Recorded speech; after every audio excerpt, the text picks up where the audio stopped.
she was just like, I just can't do monogamy. I'm not interested in monogamy. And I was like, fuck, this is awful, because I was like really into her at the time. Yeah.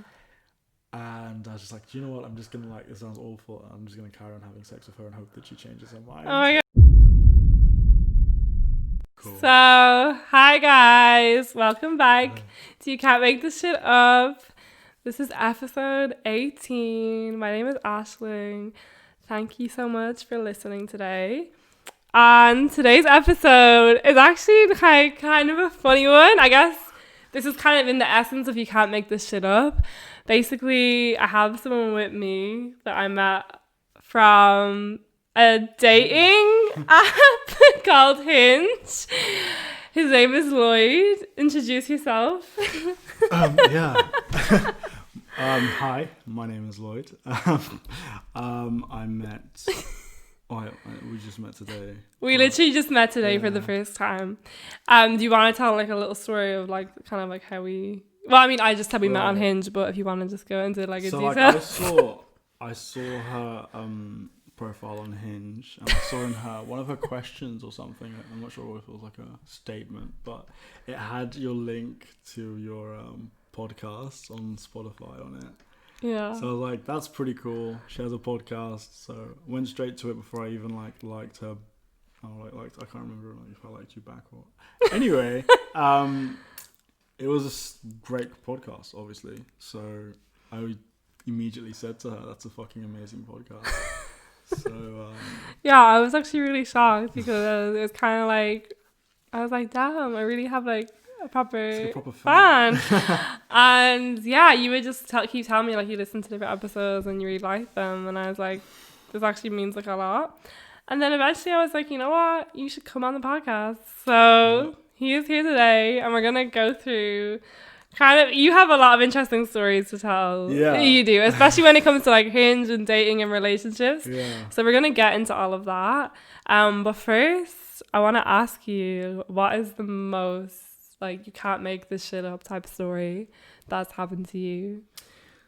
Okay, so like this could either be like I'm going to just move this close. Story. Okay, I'm going to get closer. I feel like the most you can't make this shit up story was also kind of like a dating app story. It wasn't Hinge, it was actually Bumble. So I meet this girl. I'll start from the beginning. Yeah, start from the very beginning. This girl, she seems really nice and stuff. She's a bit religious, which is fine. She didn't seem too pushy with it. It was all good. So I personally like meeting people quite quickly if I'm gonna meet them, because I'm like a really awful texter. I get kind of like bored, and things just like they whittle out. I mean, texting can only go so far. Exactly, and it's so different to actually like being like around someone. So I like try and meet them, even if it's gonna be awful. I kind of try and want to like see what it's like to be around them. Mm-hmm. So I suggest a date at Vapiano's, which is like one of my favorite my favorite Italian place in London. Oh my god, I actually know that. I used to be near where I worked. Yeah. And I used to actually like, work the work from home. I think I went there like once and I got the pasta, and I'm pretty sure it was actually really nice. I love Vapiano's. I forget what I got, but I think it was good. Yeah, so I suggest there because I know it's good and I know I'm definitely gonna like it. I thought she would too. So we go there. She's like, "Oh, I've heard of this place. I've been to this place." Like really talking it up. I thought she would. Okay, so we both been here and we both know it. Like, so when we get there, it's just a bit weird to me. This isn't really the problem, but like she's dead set on ordering whatever I'm having. So like, I just found that really weird. I was like, okay, so like, what do you normally order? She's like, no, I'm just gonna have whatever you order. Obviously, I'm like, what? Why? Because I was like, I want to know what you're gonna have, and then we can like compare notes, or I don't know, taste like, a little bit of this food, be a point of conversation. I don't know. But yeah, she orders what I always order, which is like a cognac pasta, and then we take it to a table and she starts like eating it with her fingers. She ate pasta with her fingers? She starts eating everything with her fingers. Oh my god. Like bread, pasta, sauce, everything. Wait, the pasta. So like pasta, and then she was like, I'm like in shock at that point, because it's just like really weird because it's like Holy really shit. hot pasta, and she's like picking it up with her fingers and like putting it in her mouth, and like What not the even like a hell? subtle way. She's like lifting it in the Holy air. shit. Wait, where was like, what was like her background? Because obviously some places they like eat with their No, hands. sure, So I'm but like, she was like British, like oh my god, that's I mad. think she was mixed race. I can't remember Yeah. what the other part of her was, but she was born in England and everything, and she didn't like make a big deal of anything. Yeah. I don't know. It could have been a cultural thing, like, Wow. but she was just like, yeah, I don't trust cutlery, and like I feel like my fingers are like way cleaner than the cutlery here. I was like, okay, sure. Like I didn't see you wash them, but fine, whatever. Like so good. So that was kind of funny, kind of weird, and then like all of a sudden she kind of like she asked me like, why aren't you concerned about going to hell? Hey, what? I'm just like why? Like what are you talking about? And she just starts really like evangelizing her like Christianity at me, and she's Holy like, you know, shit. you should really like think about your soul and stuff. And I'm just like, oh fuck, why am I here? Like it's so weird. I mean, I don't know if this sounds as weird as it actually felt, but at the time I was like, what is happening? Like what the fuck? She kept on eating pasta with her fingers, Oh my lifting it really God. high in the air, and like in between mouthfuls she just like told me I was going to hell. So like it was so It's like, wow, sounds like a little like mukbang. She's eating pasta and talking about how. yeah, no. Oh my god, what the fuck? I definitely was like, what the fuck am I doing? What is happening? Yeah. So How long were you with her for? Like how long? But I was just way too polite. Like I should have probably said like, yeah, this is not doing it for me. Like you know, like maybe we should like consider going home a bit early or whatever.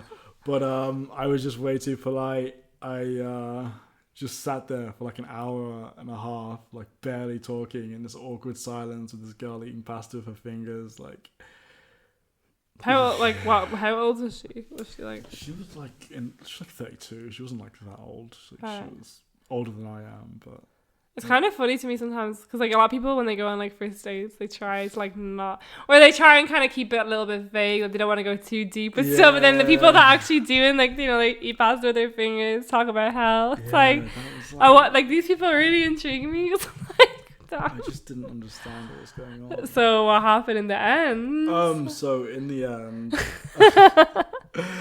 I basically like text all of my friends. I go to a toilet and I'm like texting all of my friends, please, like, can you call me someone? Holy Help me. shit. Like, I need to like get out of this like immediately, because it was still really quite early. Like we were meant to Yeah. like go out after. Like the thing we kind of bonded on was like we both were into Drag Race, and like she wanted to like go to heaven, and like I was completely down with going to like a gay bar. Yeah. It was really cool and stuff. Like I'd been there before.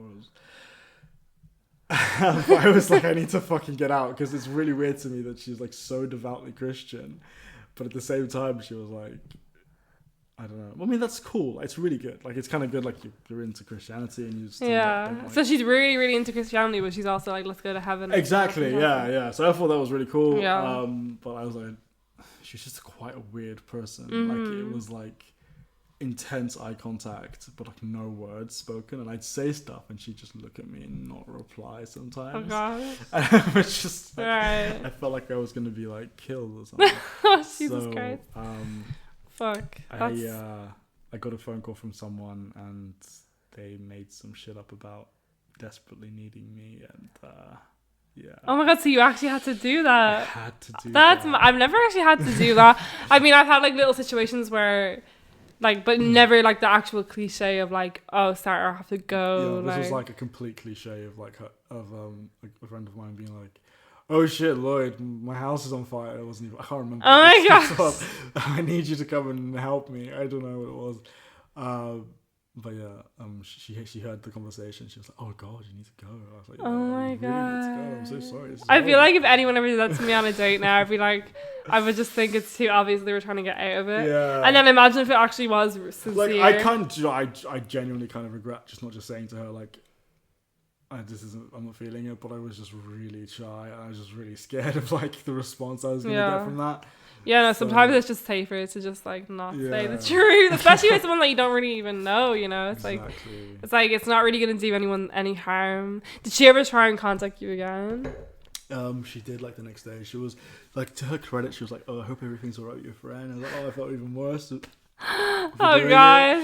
And then she was like, "I don't know if you want to like reschedule it." And at that point, I was like, "Yeah, I think that we've run our We've run our at this course. point." After like 2 hours, that was Yeah, enough. that was more than enough.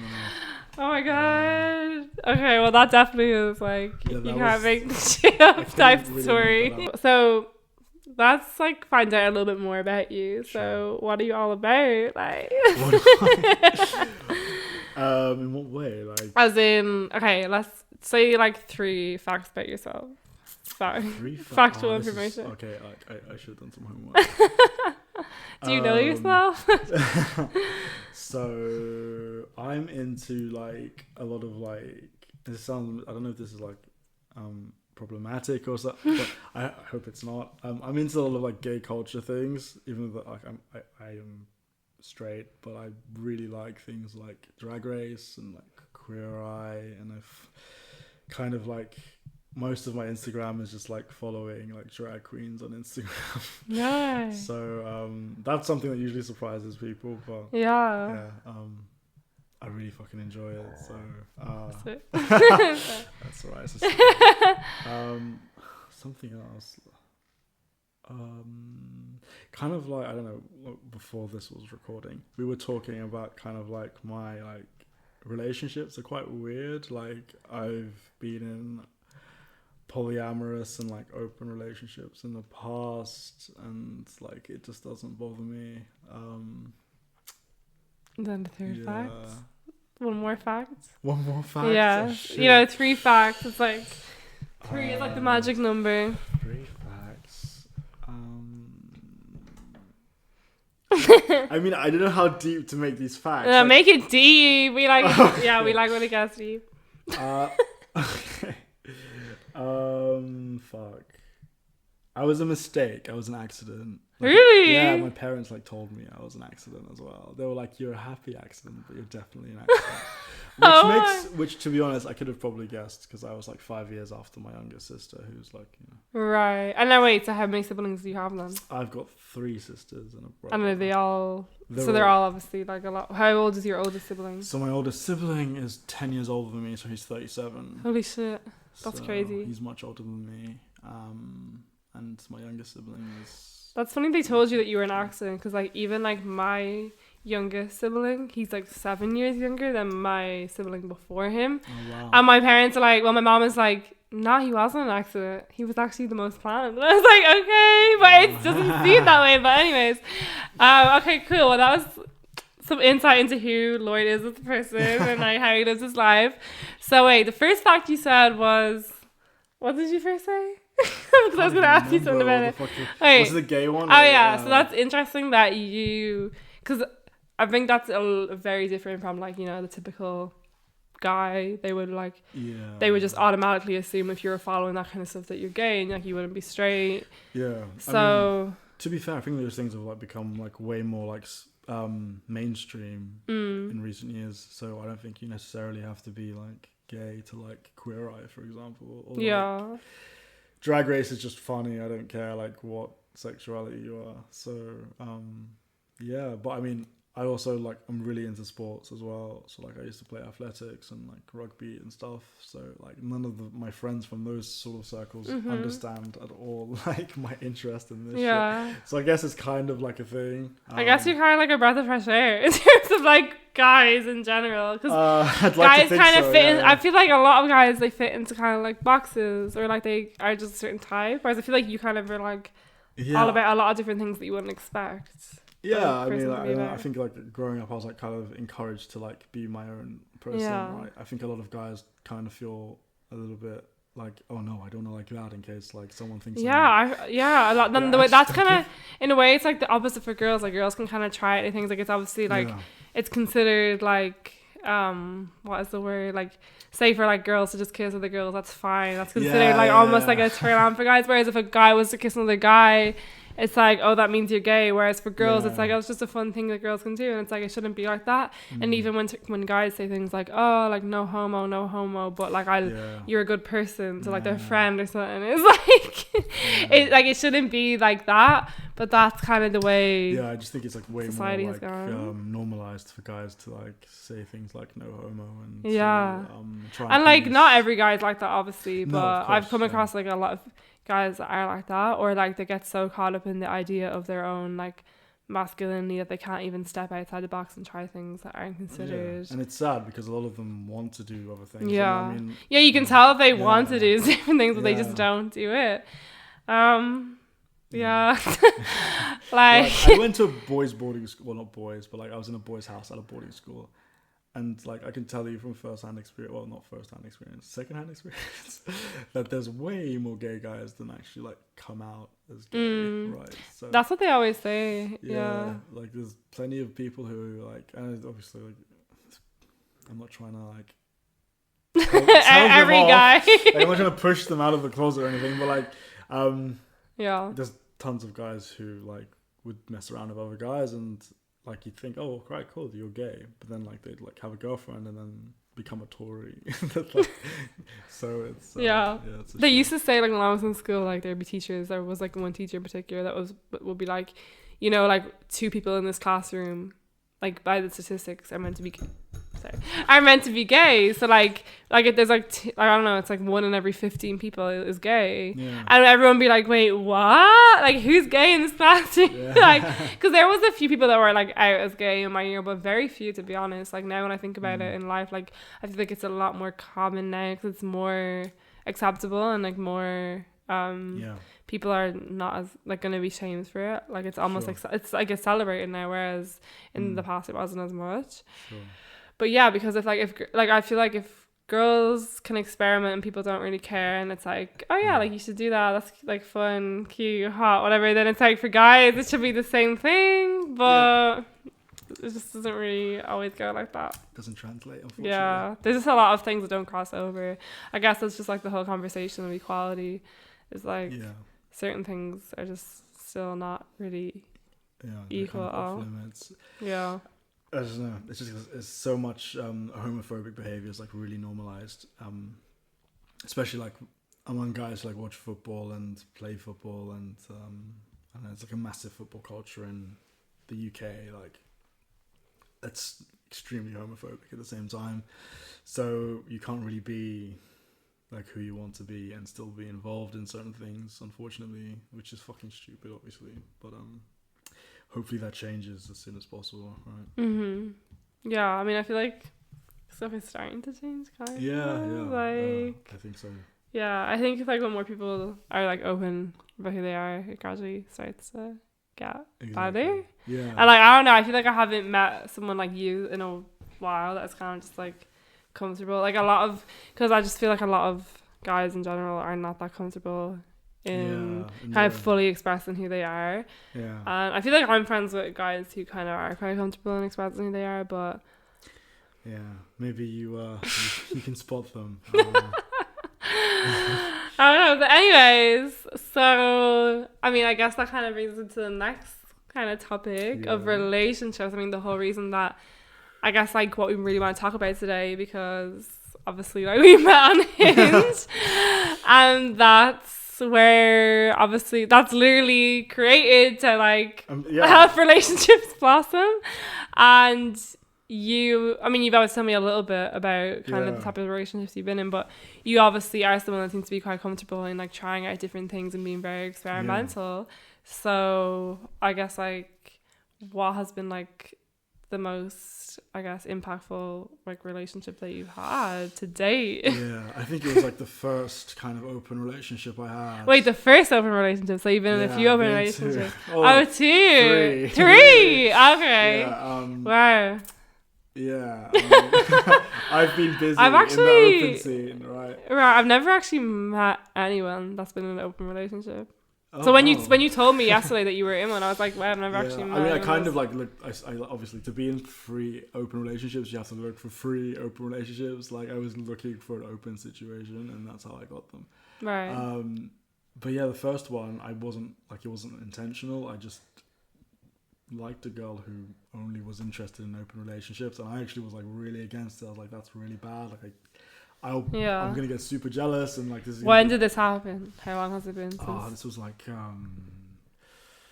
4 years ago, maybe. So it was a little while ago. She was just like, I just can't do monogamy. I'm not interested in monogamy. And I was like, fuck, this is awful, because I was like really into her at the time. Yeah. And I was just like, do you know what? I'm just gonna like, this sounds awful. I'm just gonna carry on having sex with her and hope that she changes her mind. Oh my god, this is like the classic way that it normally is for girls. Girls are like, I'm just gonna carry on having sex with her. It's completely turned around. And I was like, she'll eventually take me seriously if I just like have really good sex with her a lot.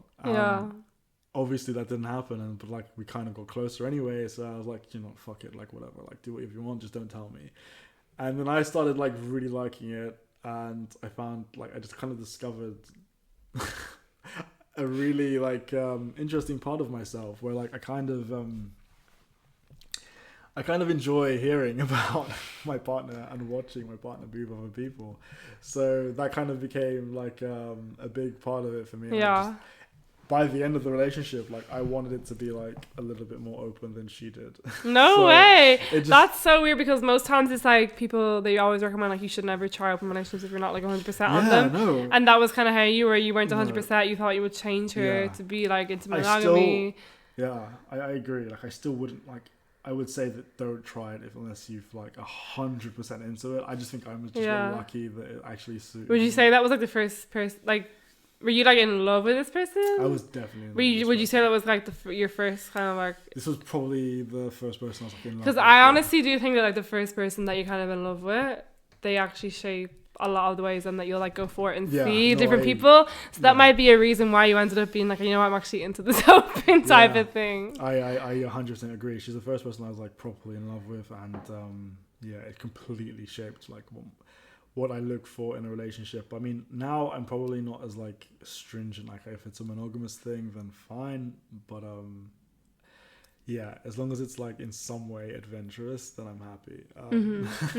But like to start with, that I was really like into it, and I think it had a lot to do with the fact that she was the first person I was like in a serious relationship with. So yeah, it was quite crazy.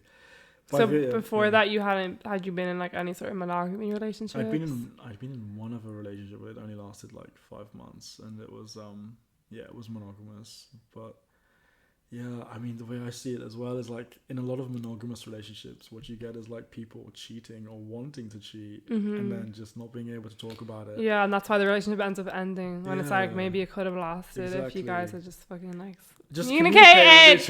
Nah, but like everything always comes down to communication. That's why like over the past like I would say like 2 years, when I've been like, I don't know, like I guess just looking deeper into the whole idea of like relationships and like communication and just like my own like history of like things that I've been through, I'm like, maybe open relationships would be a good idea, because actually it would force you to communicate, and you probably might have less problems than you would have if you were in like a monogamous relationship. I think that like a lot of people think that an open relationship means that you just fuck random people all the time. In an open relationship, you need more communication than in a closed one. So just because you're happy to be open doesn't necessarily mean that you're happy with everything that comes with being in an open relationship.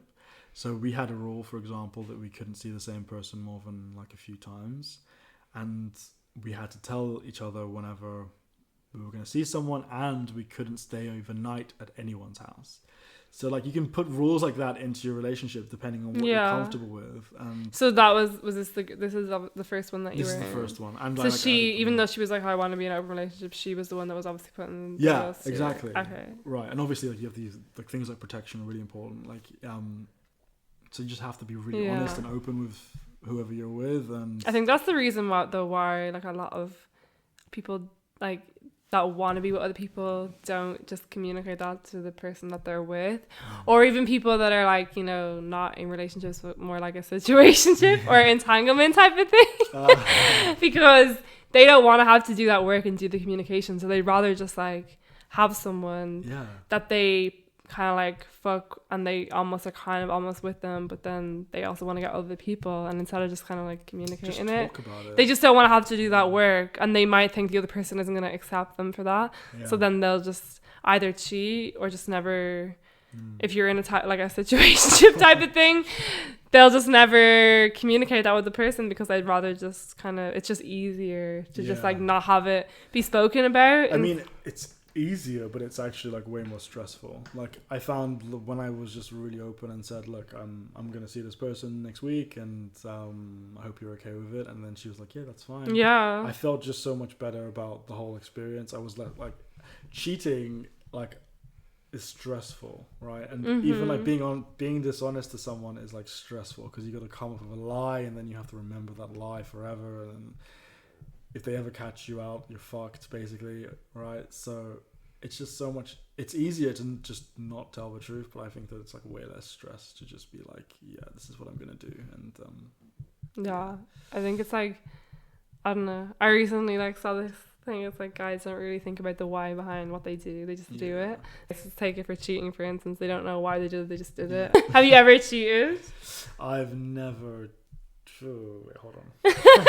Well, I mean, if you've only been in one monogamous relationship beforehand, I mean, can you cheat in an open relationship? Yeah, of course you can. So what would that kind of mean then? It's just dishonesty, because cheating is just anything. Hold on, maybe just come a little bit closer to my Yeah, sorry. Cheating is like any kind of dishonesty. So I would say that like if like in our relationship it was like you couldn't stay over the night. If I stayed over the night and then like I then built a long-term emotional connection with this girl, then that would be like an affair. You know, it would be a form of cheating.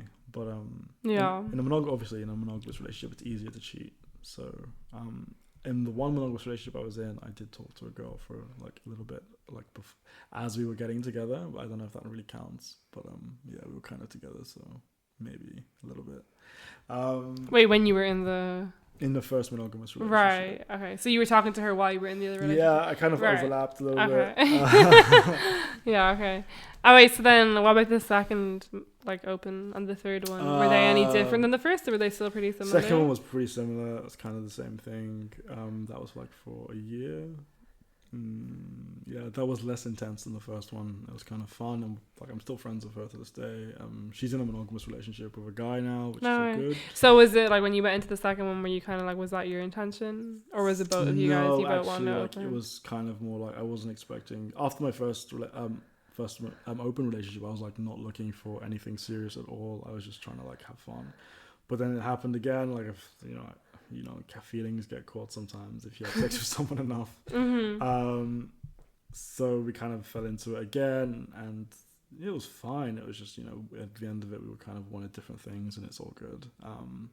The third one was quite interesting though, because like we were like in a polyamorous situation where like she was bi and seeing like another girl like romantically and stuff, and like I had no problem with it at all, obviously. So that was kind of like different. That lasted like another year, and then I kind of wanted to. I kind of got out of that because I just didn't, I wasn't into it anymore. But it was really cool at the time, and yeah. So were you seeing anyone else at the same time when she was? I was, but not like romantically. I was just like seeing another person, just one other person actually at that time. Like, I mean, being in an open relationship, some people think that it means that like you're just like fucking loads of people. Like, it really isn't like that. It's like you'll be with a person, and then like sometimes you'll like see someone else. I actually watched this girl on YouTube. Her name is Shan Beardy, and she's like married, but I think she's still in like an open relationship even though she's married. But they don't actually get with other people. They just like to consider their relationship like open, so that if they ever did like someone else, they would be able to explore that. So they don't want to like close themselves off to like experiencing things. And I mean, that was before they got married. This is kind of before they were married, but I think they still feel the same way. But they've never actually, both of them have never even gotten with anyone else. They just like to kind of have that openness there. But you can still see like how much they like love each other and how much they want to be with each other. I think that's I think a lot of people think that because you're in an open relationship, you don't love each other as much. It's just completely bullshit. Like, you can love each other just as much. It's just being honest. I think as well, like this expectation that because you're with someone you're not going to find anyone else attractive is just completely unrealistic. And also the fact that you find someone else unattractive means you love the person you're with less. Like that doesn't even make sense. Like you can want to fuck someone and not have any interest in like being in a relationship with them. It's just not the same thing. I think that's like a thing that people constantly talk about, especially people that are in relationships. Like, is it okay if I like saw someone that I find attractive, or like is it okay for me to tell my partner that I find someone attractive?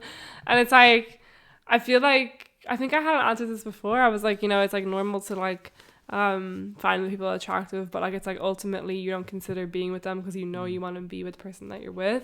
And I guess it's kind of like a monogamy, but then when it comes to like open relationships, I guess you kind of just let yourself go further and be like, I can still like whatever, like have sex with them, or like I guess like with some open relationships, as you were saying, you can even like date them or like also see them as well. Exactly, so like for you, would you ever be comfortable like having like two different relationships at one time? I think like not even has nothing to do with like whether or not I'd be able to like two people. I think it's more like a time thing and effort thing. I don't know if I'd be able to like put in enough effort with either one of them. I think it'd be like two unfulfilling relationships. I much prefer like being with like a primary person, and then like if we want to be open, fine. Like we don't have to be open. Like I don't need an open relationship. I prefer one. I think it's more healthy, and I think that it'll last longer. But like sometimes you have like an open relationship where you say like we're not going to actively try and fuck other people, but like if either of us like hook up with someone, it's not the end of the world. Like fine, like you had sex, big deal, right? So I think like that kind of suits me better than anything else. Really. So what's like what's one of the worst things that you've experienced in an open relationship? Like what is one of the negative sides of it? Oh God, I really wish I could say you just love it completely. Love everything.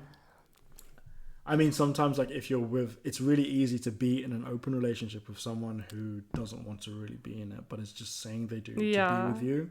And then like there's just a huge amount of like guilt associated with like actually using your privilege of being open. So I was with someone temporarily who was like, oh yeah, I'd totally be in an open relationship or whatever. And we like tried it out, and I was like, okay, so like I'll tell you if I'm with anyone, and you can just like tell us, like we'll do it like on a temporary basis, see if you're into it or whatever. And it was just a fucking disaster, because then they just get really jealous and they're like, oh, I hate this, and can you stop doing this? And I'm like, fine, all right, that's fine. But then like that's kind of what we based this on. So wait, which person was this? This wasn't like a long-term thing. This was just someone who was like trying to do it. Because in a way, that's like how you started off doing it. You were like, I don't really want to be open, but I'll do it. Exactly. But obviously, you were like the minority of people. It's like, right, okay. I mean, I guess like sometimes it is good to try things. Like maybe if you feel like you don't know if you want to do it, but you have a little bit of openness to trying it, maybe you could go down like what you're after doing, and now you realize that you actually really like that. Like I don't think there's anything wrong with trying out something, but I feel like if you know, I mean, even for you did really like her, but if you really do like someone, maybe it's best if you don't put yourself in that situation. Obviously for you it worked out well, so I don't know, I don't really know what to say. I mean, I would have always assumed like, okay, definitely don't do that, but for you it ended up working out, I guess, in a way where, I mean, when that relationship ended with her, like how did you feel? Obviously if you were really, really in love, if that was like your first love. I mean like every breakup sucks, like whether you're in an open relationship or in like a closed relationship. I actually ended it, and then I regretted it, and then she was like, no, I don't want to do it again. So that was like the worst fucking thing ever, like, because I was like, why the fuck did I end this relationship? Right. But yeah, so like every breakup sucks. You just like, it's exactly the same thing as with a monogamous relationship. But also like, I think, not to be like act special or anything, but finding someone who's willing to be in an open relationship is like just a lot harder. So it's like if that relationship ends, it's kind of like, okay, I know I'm gonna be in for like a hard look to find someone else who's like as open as that and who's willing to do this. So was there any like specific dating apps that are like for open relationships? Like I just used like Tinder and Hinge. Right, okay. In like conjunction. There's no like filters that you can do. There's literally that's like a gap in the market. I So I'm just open an app. Literally. So do you see yourself like staying open for the rest of your life? Do you think that's no? Like I'm quite flexible. Like it depends on the person. Like, you know, sometimes you meet someone and you're like, oh no, that's like enough. Like I would happily just have sex with you forever, and that's fine, right? But then like that's not always the case, and like it's not easy to always find someone who's like as like on your wavelength as that. So like I'm always going to be open to an open relationship, but I try and be like as like I don't know, as flexible as possible. I don't know, like I would, if someone I really liked was like, no, I'm not fucking doing that. I'm not gonna like say, fuck off then, you know. So I mean, I'd like to be in one long term because I think that it would work better. I mean, like, yeah, but there's so many other things about relationships that like I have to think about as well, because I don't want kids and I don't want to like get married and shit. So whoever I'm with is gonna have to be proper fucking liberal anyway. So, wait, I was gonna say something. So like, you know how there's like I feel like even people that are in like monogamous relationships, well, say they've been together for a while. I feel like especially people that are like young, even if they're like married, they'll still be like considering getting like having like a threesome with someone else, or like mostly it comes down to the threesomes. I feel like, would you consider that to be like? I've done so many of them already. Okay. That was like the silver when I first started it, and I was like not really into the idea of being in an open relationship. That was literally my silver lining. I was like, fine, I get to try a threesome. That would be fucking sick. I find, okay, might be controversial. I found like girl man threesomes like a lot more work. Like my brain is like moving too slow. So wait, like, girl. So like. Oh, so wait, two girls with you. Yeah. Then instead of a girl and a man and you, so a girl and a guy and you. So wait, which do you prefer? I kind of prefer like to meet a guy and a man. Okay. I mean, I guess if it was two girls, it would be more work. Yeah. Because if it's two guys, it's like you're both just... Yeah, you can just take breaks. You can just watch the other guy work, and then like it's fine. I mean, I don't like get involved with the other guy because like personally, I'm straight, but I find it fun to watch my partner be with other people, so that's fun. And I mean, it's still great to watch a person I'm with be with a girl as well. I just found like the first time I had a threesome was with two girls, and it was just like so much. I've never worked so hard in my life. Oh my God. It was just like I've never heard a guy say this actually. Like, it was. I mean, like they're all like, "Oh yeah, it's amazing," like two girls, whatever. But it's like you actually need to, you need to put that work in. I just feel like no, because like for me, it's like I try and like be a pleaser, right? Yeah. So like I wanted to like make sure everyone was having a good time, and it was a lot of like. Not pressure, but like I put a lot of pressure on myself to make sure that they're both like having a good time. Yeah. Whereas with a guy, with just another guy sharing a girl, it was just like this is fucking easy. It's more like you share this, you know, it's like teamwork. Whereas when it's the way around, it's like like double work. Right. Okay. I mean, do you have any like what was like the craziest threesome that you've had? How many have you had? Like, have you had more than 5? I might have had 5 exactly. Holy shit! Oh no, I've had like 6. Right. But like twice was with the same like group of people. So like I had the two girls twice in like a row. It's like one day and then the next day we did the same thing again. Okay. The first one was probably like the craziest because it wasn't like planned. Like I was seeing a girl at the time. I was in a relationship with someone else, seeing another girl, and she had a friend coming from Netherlands to stay with her for a few days, so I couldn't come over anymore. So I was like, fine, I'll just get my shit together. Yeah. She ends up coming early, and I meet her, and then like we end up like playing Scrabble. And, like we stopped drinking, and obviously Scrabble's amazing. I know it gets you going. Strip Scrabble. Yeah. And then one thing leads to another, and then like she had handcuffs and stuff. So like I don't know, the story just ends. I ended up We're playing Scrabble, one thing leads to another, and she had handcuffs. The end. End of podcast. Bye guys. It was great. Yeah. Oh my God. Yeah. So that was the craziest threesome. It was the craziest because like I was tied up and shit. Oh my God. I was in handcuffs. So that was like the craziest shit because I'd never like messed around with being like tied up. So Yeah, that was cool. I enjoyed it. I was like, yeah, obviously, like I said, it was like a lot of work, but it was great. What would be your advice to anyone considering trying an open relationship? My advice would be make sure that you're like 100% like Yeah, I feel like before you start, like just like really consider what would turn you off, what would make you jealous, what would make you upset, because I mean everyone has like a different tolerance to that sort of thing. Jealousy is different for everyone. Like for me, like I just don't really, it registers, but it takes a really long time to register. Like I think the way I knew that I would be okay with it was, and I don't know if this is a good way to do it, it could be an awful idea, but like I went to, funnily enough, heaven with my first open relationship, and I was like, okay, right, so just go around, make out with people, and I'll see how I feel about it, right? And I was just so fine with it. I just didn't give a shit. I was like, oh, this is fine. And then like that kind of made me feel like I could do it and it'd be fine. Yeah, I guess in a way it's like that they're still in the relationship with you, so it doesn't really matter what they do. Like you're not going to lose them. I feel like people just think like if they were in a monogamous relationship and they saw someone kissing other people, and that obviously means they don't want to be with you. But if someone has already decided like I want to be in an open relationship with you, it's like they're already giving you that level of like trust and loyalty and commitment. It does come down to communication. Like everything does. It's actually crazy because it's like really come down and to I guess it really, in a way, you can have a much better relationship in a way if it's open rather than monogamous. My best relationships have been open. I mean, a lot of people, and maybe this is like not everyone, but after a while in a relationship, inevitably, like you're gonna have fucked this person 1,000 times, and you're gonna be like, okay, I love you and everything, but like it would be nice. It's hard to get that in, like, the first time you have sex with someone and it's just like that, like tension, and you don't know if that person is interested or not, and then like finding out that they're interested in having sex with you is like this big thing, and it's like you don't ever get that again in a relationship.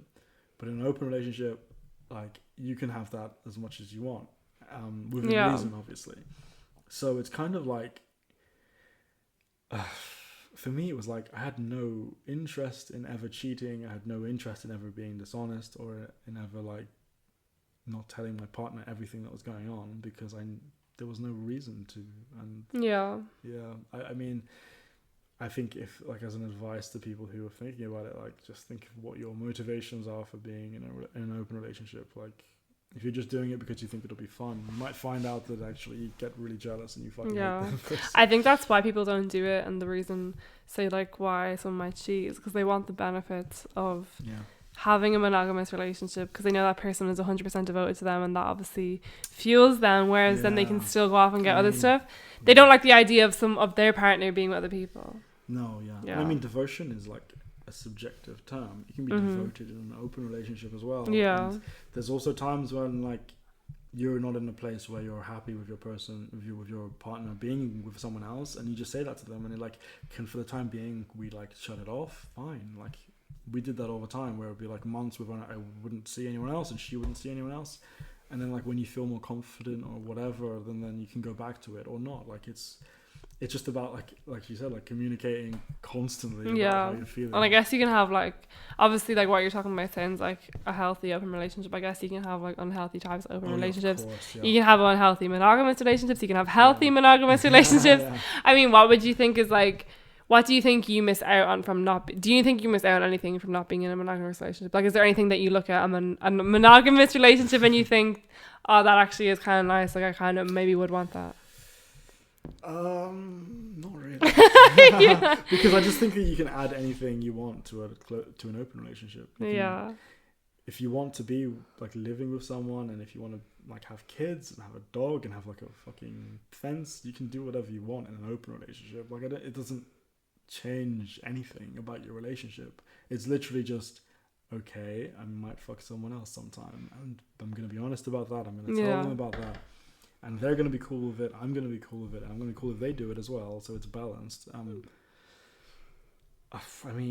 what do you think a monogamous relationship would have that an open wouldn't have? I don't know. It's weird because for me, I'm like, I can see Like, I used to think about it a lot. I used to even talk about it with my friends a lot about, like, open relationships, and I'd be like, I think it's actually better to be in one of them. And then I was like, if I get into a relationship, maybe I would, like, consider that. But then I haven't thought about it for a while, honestly, until you told me that the other day. I was like, oh yeah, I haven't thought about this in a while.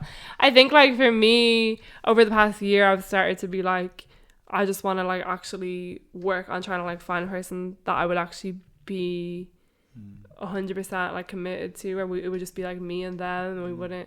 But then I guess in a way it's like after a certain amount of time, because I've never really been in a long-term relationship, I can't tell how I would actually feel and what I would actually want to do. But I think, if anything, if I'm like sitting here right now thinking about what are the benefits of monogamy, I guess it is almost that like devotion, and like almost like in a way I feel like it's like the stereotype of like, oh well, that like the love is like stronger than in an open, but that like isn't obviously always the case, because I think recently I have started to realize that I could actually really love someone and also want to be with other people. I guess it's just trying to understand what your interpretation of love is, like, because I feel like I've kind of had like a flawed understanding of love, and like I'm trying to like reestablish what it actually means.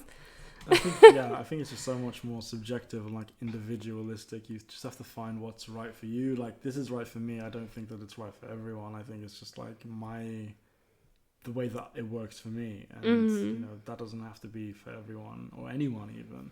Like, if you find that you work better in like a closed, very monogamous relationship, and that you like that kind of trust, then that's amazing. Like, it's incredible. Well done.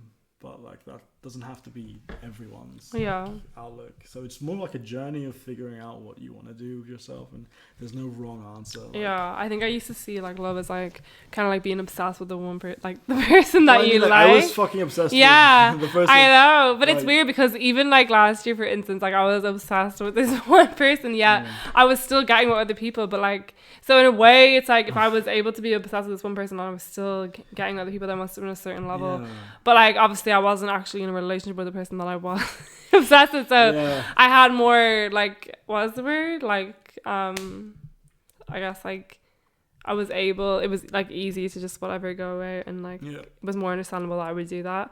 Whereas if I was actually with them, I feel like I probably wouldn't have wanted to do that. So maybe in a way it's like, for myself, I'm like, okay, maybe if I was like with someone for like a long amount of time, then after a certain time period, I'd be like, okay, maybe I would consider it now.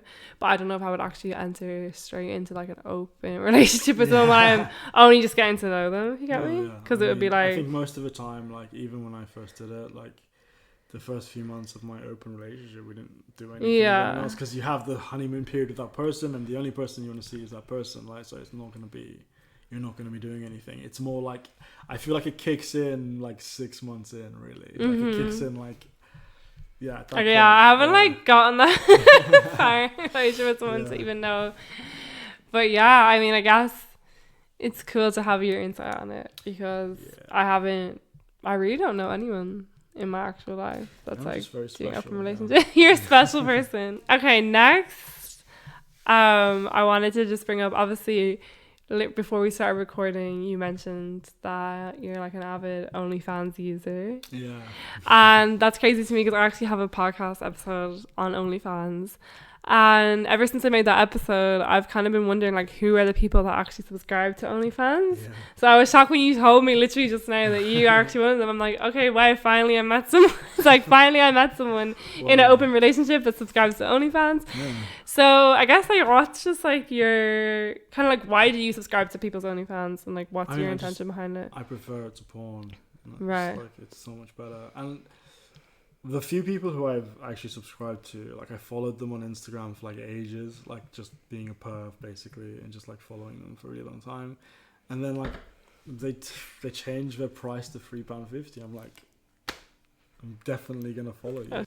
It's more like availability and like the price that really got me to like initially do it. But then after that, I was just thinking, like, it's way better to support someone who's like actually trying, like, who actually needs it, more than like some porn stars make like hundreds of thousands of pounds, and like you don't know if what you're watching from some people in actual pornography is actually supporting the performer. So for me, it's like more of an ethical way to support porn. And also, like, I was kind of surprised when he said he didn't know who would like be into following OnlyFans, because from my perspective, like, everyone is like, because you like, I mean, it makes sense because I'm like, okay, obviously people are making so much money off of it. There's obviously a lot of people, but I was like, who are the people that subscribe? And then I was like, is it just like old men, like really rich old men? And then obviously not, but like, it's just hard to put like a picture on the person. It's like literally everyone. Like, as long as you can make someone like horny, then they're gonna pay £3.50 to watch you do things. Like, I think people are just much maybe being a little bit like coy about it, but like, I don't care. Like, I subscribe to people's, like, I've got like 5 people I'm following at the moment, and it's not that expensive. It's what are like the main things that you look out for when you're going to subscribe to someone on OnlyFans? So personally, like what I'm into is more like leaving something to the imagination. I don't really like, okay, back in the day, like, every guy obviously into like hardcore porn, like fucking like 5-guy gangbangs and stuff like that. Like, I just kind of like, it's a bit much for me. Like, at this point, I'm just like kind of bored of it. So I tend to like, I like OnlyFans because it's really amateur and it's like so homemade, obviously, and like I find that so much like sexier than someone who's like wearing shit tons of makeup and like it's obviously really highly produced and there's a shit storyline. Like, I'd rather like that. To me, it's sexier to think of someone at home doing this than like So that's that's my appeal. So I just tend to watch. I'm subscribed to so many people who like barely get naked. Like, they just like put on lingerie, or they just like, I don't know, just dirty shit like that. So you also told me that you have actually helped one of your exes to start OnlyFans. Yeah. Do you want to like talk a little bit about that? So I was seeing someone who was like, she lost her job at the time, and she was like obviously looking for a way to make money. And OnlyFans is, if you get really good at OnlyFans, if you have a big enough following, you can make a ridiculous amount of money. Because if you're charging £10 per prescription and you have 100 people, which is like not that many people, that's £1,000 a month straight away. So some people have like 100,000 people following them. So you can imagine like how much money they're making doing this. So she was really like eager to get into it. I honestly didn't do it for the money. I just thought it'd be cool to put videos of myself up on the internet. So you were in them as well, and you were like in the content. No, I was in them as well. So I've lost my train of thought. I basically just you learn how this works as you go along. We use like all of the social networks that people normally use: Instagram, Twitter, Reddit, and you just post like teaser pictures. You offer free trials. You retweet other performers. You hopefully get retweets from other performers for being nice to them and shit. And that helps you grow. That gets you in front of more people, and that's literally it. Like, you just have to be super consistent. Keep on posting, even if it's not particularly great stuff. Just keep on posting every single day, and you will build enough traction. Basically, you're an OnlyFans consultant. That's what I was saying earlier. Like, you have because you have a lot of obviously experience. You literally help someone to grow. So like, she obviously got really big. You said like she got a lot of followers. Yeah. She, but I think by the time we broke up, she had like 3,500 people. That's crazy. What the hell? Yeah, she was charging I think like £7 per person. So that's like quite a lot. So she wasn't working. She was just doing OnlyFans. That's insane. But yeah, I think that was just because like both of us were like retweeting shit all the time. Both of us were like posting shit, and like it's not like super easy, like, but nor is working a job you don't fucking like. Yeah, exactly. Yeah, at least with OnlyFans, like you're at home and you're doing it yourself. It's like you're an entrepreneur basically, which kind of like hustling on your own. It is. It's like, I feel like it's like one of the main reasons why I've been like attracted to it is because it's like you literally can work for yourself completely for yourself, like exactly.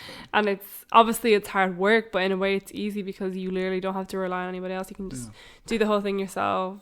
And I mean, obviously, yeah, you probably, if you get really big on it, you might need to get help, or you can bring other people onto it. But it's like, it is just kind of like making something of yourself completely with yourself, if that makes sense. Like, it's all made from you, and you make money based on who you are rather than having to rely on other people and companies and stuff.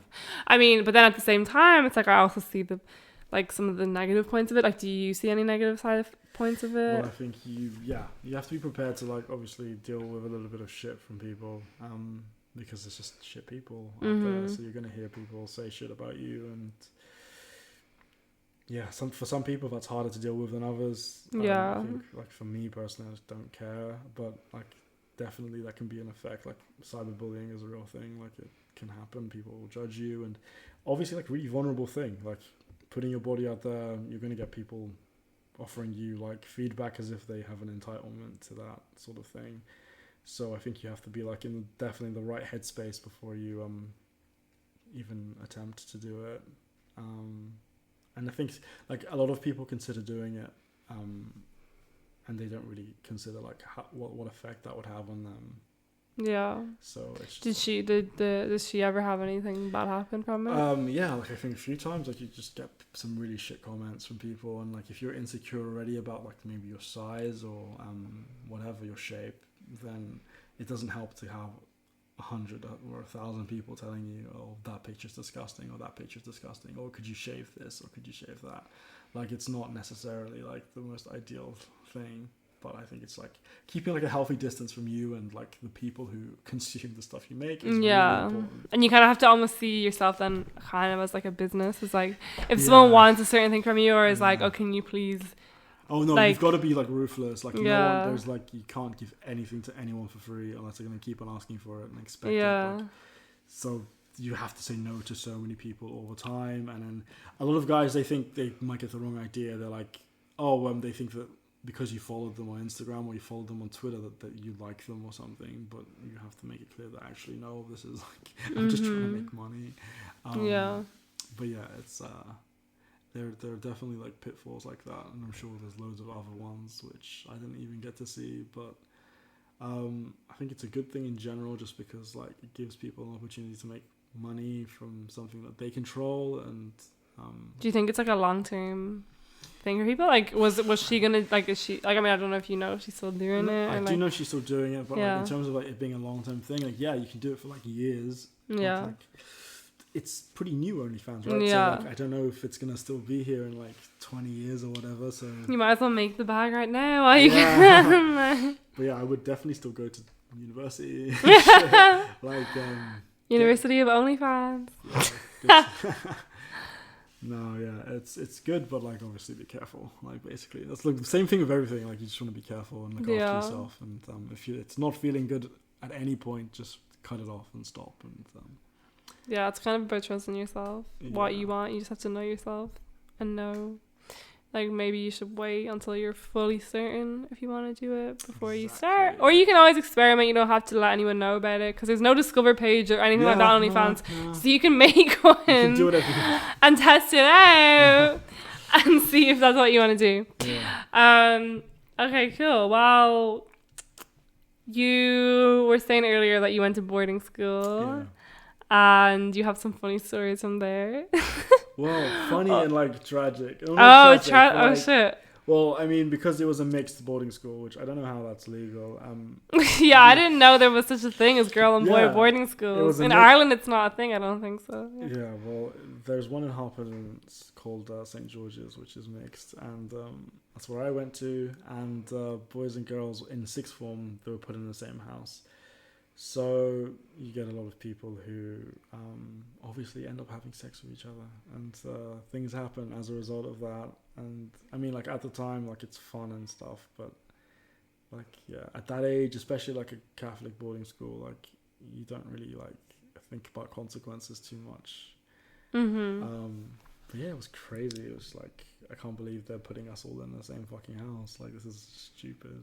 But yeah. Wait, so you said like a lot of people got pregnant. So what did you ever see like the outcomes of what happened with them? I do know that a couple of people obviously had kids and stuff, but like holy shit. I don't this is from like secondhand, like Yeah. I don't like, no one like brought a baby back or anything like that, but people would like drop out of school, and you'd know why, obviously, and it would be quite like, and it wasn't very like a progressive place where like if you got pregnant, everyone was be like, oh, it's fine. It was kind of judgmental, unfortunately. So yeah, it became kind of like a big thing, and people looked down on you for having that kind of thing. But then it was kind of like stupid because they put us all in the same house. I'm not saying boys and girls should be separate or whatever. Like if you're gonna put everyone in the same house, like you should probably have like decent sex ed or something, you know. And there just wasn't that. So Holy shit. It sounds kind of like backwards, like the way that even like Ireland even was, when it was just like they had no sex ed, and it was just like no sex until marriage, and there was so many babies, and then they would all end up in like, you know, about like the Magdalene laundries. Yeah. So that was obviously shit. But I mean, what's your overall idea of like boarding school in general? Like, do you think it was a good thing? Yeah, I actually loved boarding school because I made like friends for life from it and stuff, and there's people I still talk to from when I was like 11 years old, so that was special. Like you grow up a lot faster and you learn how to look after yourself like really quickly, which is good. But I don't know if I'd ever like, I don't want kids, but if I ever was to have a child, I really wouldn't put them in boarding school, because you are kind of exposing them to like a lot of shit really quickly. Because they're going to learn and pick up so many things. It's kind of crazy because you always think that like, oh, if you go to boarding school, you're going to be more on the straight and narrow. You won't be exposed to stuff, and you're like, it's the opposite. Because my parents would like, you know, it's like a joke, like, oh, we're going to send you to boarding school. Or like my youngest sibling, like we joke, be like, yeah, you're going to boarding school, because it's like, you know, the youngest one always ends up there because the parents don't want to have to do anything anymore. Oh my God, and you were the youngest. I was the youngest. But you're saying that it's actually, you'll end up more fucking crazy and having more intense experiences. I mean, you're going to be like in the same room and like in the same building as like people your age for like 5 years straight. You're going to pick up shit from random people, and your parents have no way of policing that. And there's not always a teacher standing over you, like looking out for what you're, looking out for you or whatever. Yeah.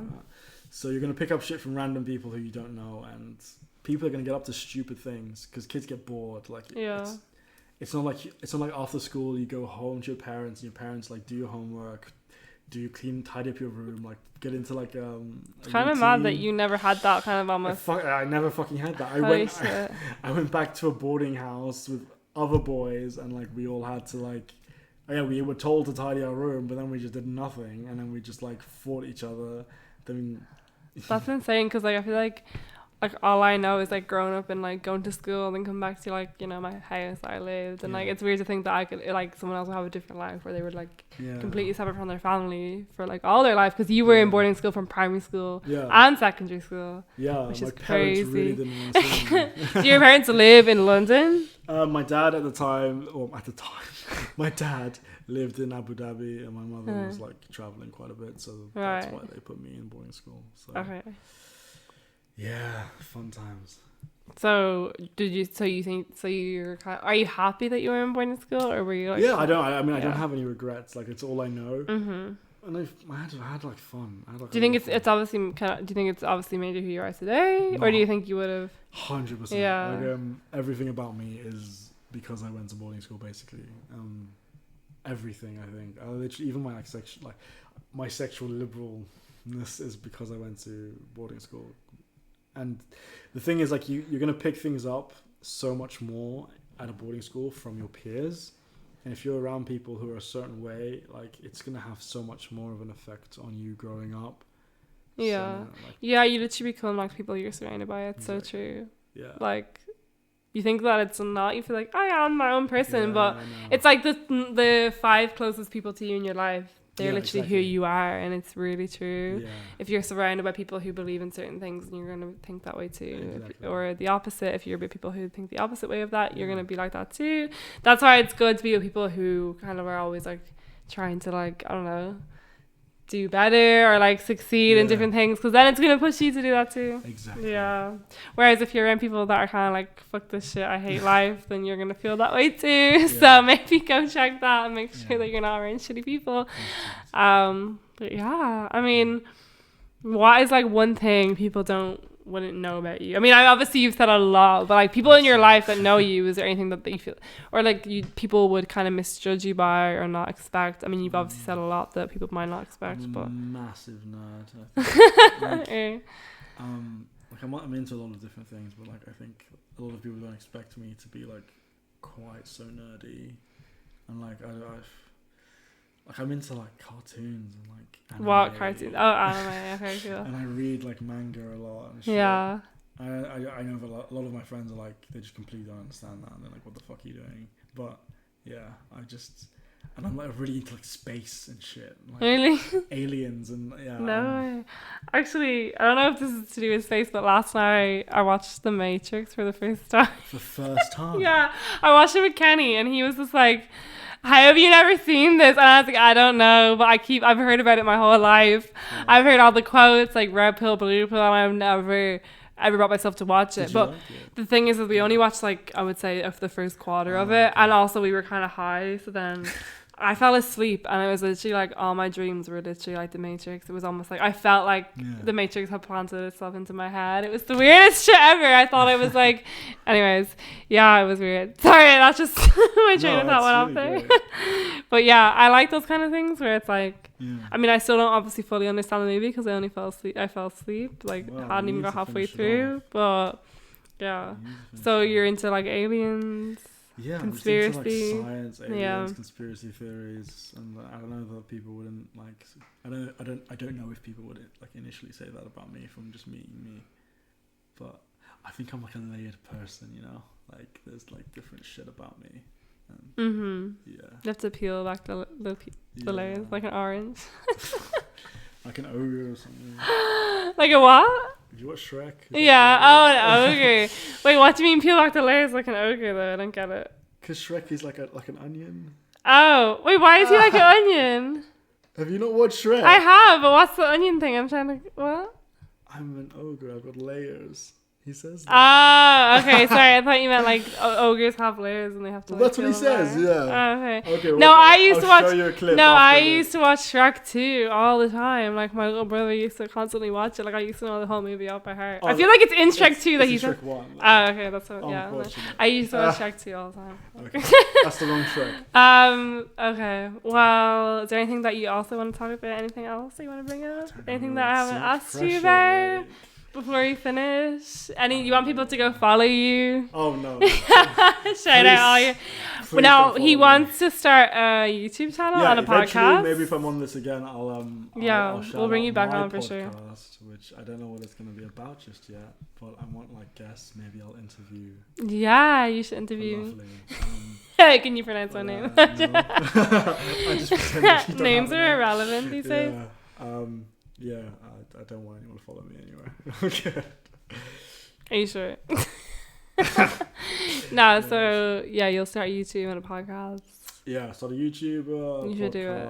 And maybe like a travel blog and something. Oh my god. I don't necessarily like want them to get like huge or anything. I'm really just doing it because I think it's like fun and interesting, and you know, I'm trying to be a bit more creative this year. So yeah, we'll see. I feel like 2020 is the year to get creative, because now it's like people are realizing, oh shit, we can't trust in how the world works because random shit can happen. So you can't plan for anything. You have to just trust in yourself. That's it. You don't really have, you can't like plan based on, obviously we've seen that we can't trust how the world is going to go. You can't just live your life based off of plans, because your plans can all go to shit. So yeah, I definitely think you should do that. I will. And yeah, I mean, I guess that's going to be the end of this podcast. Oh no. Unless, is there anything else you guys? Is there anything else you want to say? Anything else you want to bring up? Like. Just thank you for having me on. Yeah, thank you so much for coming on this podcast, Llyod. This is actually the first time that we've ever met each other. Yeah, like I've never had like I've never done a podcast with someone I had not met whatsoever. So hopefully, I mean, I think I should do more of these with more people I haven't met. Let me just find loads of people. Like, just go on Hinge and just literally find loads of people. Yeah, that could be an interesting series for You Can't Make This Shit Up. So guys, watch this space. But yeah, thank you so much for listening. And don't forget to share this episode with anyone that you think will be interested. And go watch it on YouTube as well if you're not watching it right now, because if you want to see the visuals. And yeah, just stay tuned. New episode every 2 weeks. Thank you so much for keeping up to date and listening so far. I love all you guys. Let me know as well if there's anything in particular you want me to talk about, or anyone that you would like me to bring on, or if you want to come on, because this podcast is for everyone. I want everyone to share their stories. So yeah, thank you so much for listening, guys, and I'll see you in 2 weeks' time. Bye.